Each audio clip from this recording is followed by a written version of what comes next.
కుసుమహర కుసుమహర కుసుమహర. ఈరోజు మనం తెలుసుకోబోయే అంశం అపార కృపరసానిధి శ్రీహరనాథుడు. రచన పూజ్యశ్రీ పెండ్యాల కనకలతమ్మ గారు. శ్రీ హరనాథ ప్రభు కుటుంబంలోని మనమంతా కలిసే ఉంటామట. తాత్కాలికమైన కొద్ది ఎడబాటు కలిగినా మళ్ళీ కలవడం నిశ్చయమట. అందువలన ఈ కొద్ది ఎడబాటు కోసం విచారపడవద్దంటాడు శ్రీహర ప్రభు. నిజంగా చూడండి, ఏ గురువు కానీ ఎవరు కానీ వారు మనకు తరించే మార్గం చెప్పడము, మనం ఆ మార్గం ప్రకారం పోతే సరి, లేకపోతే మన కర్మ మనది కావడము. కానీ శ్రీహర ప్రభువు మనం పొందే కష్టాలలో పాలు తీసుకొని ప్రతి చిన్న విషయంలోనూ ఓదారుస్తూ బాధ్యత వహించిన పెద్దలాగా ఎంత ధైర్యం ఇస్తాడో.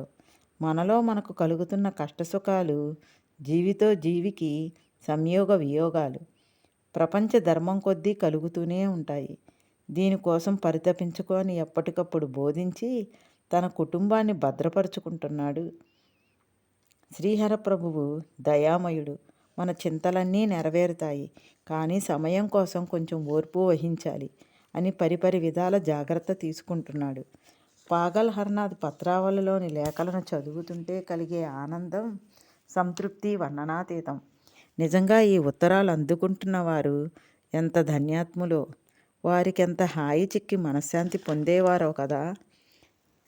నిష్కామ ప్రేమతో తనకు సంబంధించిన మానవ ప్రపంచాన్ని నిష్కామ ప్రేమతో సేవించడం ఆయన ఆశయం.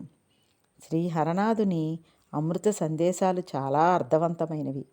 అభం శుభం ఎరుగని చిన్నపిల్లవాని ముద్దు మాటలలాగా ఉండి కూడా జీవితాన్ని సరిదిద్దే సమర్థతను కలిగి ఉంటాయి. తాను మనకేమీ ఉపకారం చేయలేని స్థితిలో ఉన్నాను అంటాడు ప్రభువు. మనలను వీరులుగా తయారు చేయవలని సంకల్పించాడే కానీ మాట్లాడితే ఇది అది అని దేవురించే బీరుగులుగా చేయాలనుకునేవాడు కాదు.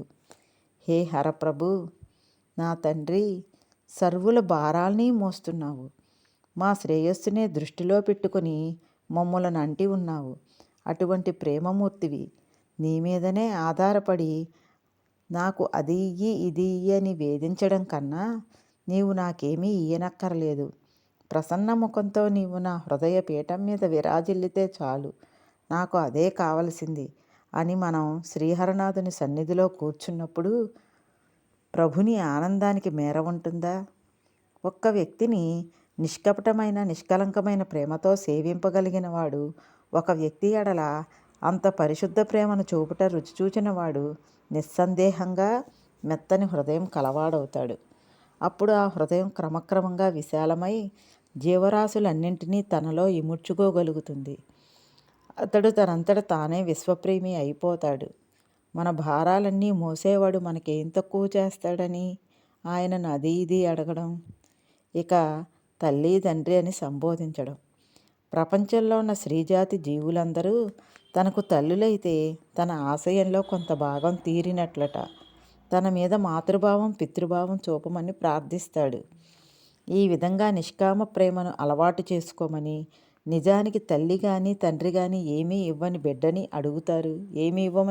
అడుగుతారు. నాయనా, నీవు చల్లగా ఉండడమే నా కోరిక అని కదా ఆ బిడ్డ విషయంలో ఆశించేది.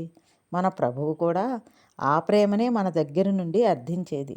అందువల్లనే శ్రీ హరనాథ ప్రభువు మనలనందరూ తల్లి తండ్రి అని సంబోధించడం.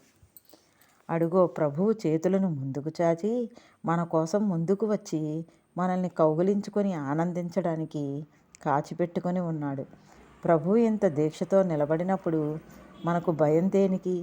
మన కోసం వచ్చే మృత్యువు కూడా తన దగ్గర సెలవు తీసుకొని మరీ రావాలట. ఓహో, శ్రీహర ప్రభువుని దయ ఏమని వర్ణింపగలము? కుసుమహర నామస్మరణతో మనకింకా మరణ భయం లేదు, నరక భయం లేదు, యముడు లేడు, వియోగాలు లేవు. ఎప్పుడూ సంయోగమే, ఎప్పుడూ ఆనందమే, ఎప్పుడూ శాంతి సుఖమే.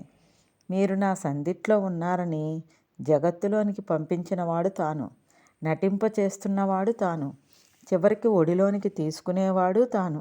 ప్రభువు మీద నిజమైన విశ్వాసం ఉంచండి. ఇది సామాన్యమైన అవతారం కాదు, అపార కృపారసనిధి అయిన అవతారం. ఇటువంటి తోడు దొరకదు. మన అదృష్టవశాత్తు శ్రీకుసుమహర ప్రభు సాంగత్యం దొరికింది. దీన్ని పోగొట్టుకోవద్దు. అందరం ఏకభావంతో ఒక్కసారి ఒక్క గొంతుకుతో ప్రభునామ సంకీర్తన చేద్దాం.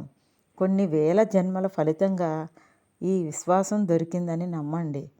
ప్రపంచంలో దేన్నైనా సరే వదులుకుందాం, కానీ శ్రీ కుసుమహర నామముపై, శ్రీ కుసుమహర ప్రభు దివ్యత్వముపై, అవతారముపై విశ్వాసాన్ని మాత్రం దూరం చేసుకోకుండా పట్టుదలగా కుసుమహర భగవన్నామ పంచాక్షరినే స్మరిద్దాం. మన జీవిత సౌభాగ్యాన్ని తిరిగి పొందుదాం. జై కుసుమహర. వేరొక అంశంతో మరలా తిరిగి కలుసుకుందాం.